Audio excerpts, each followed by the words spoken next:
up mga boss? Kasama pala natin si Papa Jackson. Yo, pamilyar kayo sa boses na yan, ano? Sir, ang pogi mo naman.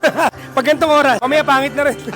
Okay, sir, siyempre parating na ang Pasko, no? Ano ba ang mapapayo mo, sir, sa may mga lovers na dyan, itong darating na Pasko? May mga dapat ba silang iwasan o dapat nilang pagpatuloy? So, ano mong mapapayo nyo? Siguro pinakamahalaga pag season ng Pasko, sana gawin natin all year round. Forgiveness. Yan. Forgiveness. Kasi alam mo, if you fail to forgive, you end up punishing yourself with the mistakes of others. Yan. Kaya magpatawad tayo. Hindi yan para sa pinapatawad mo para yan sarili mo.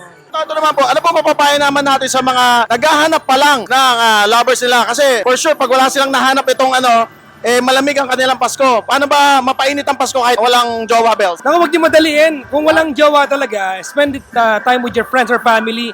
Kasi pag minadali mo yan, baka magkamali ka pa. Yan. Maganda, it has to happen when it does. It has to happen naturally. Ito, si Papa Jack ba, sa darating na Pasko, mainit o malamig ang kanyang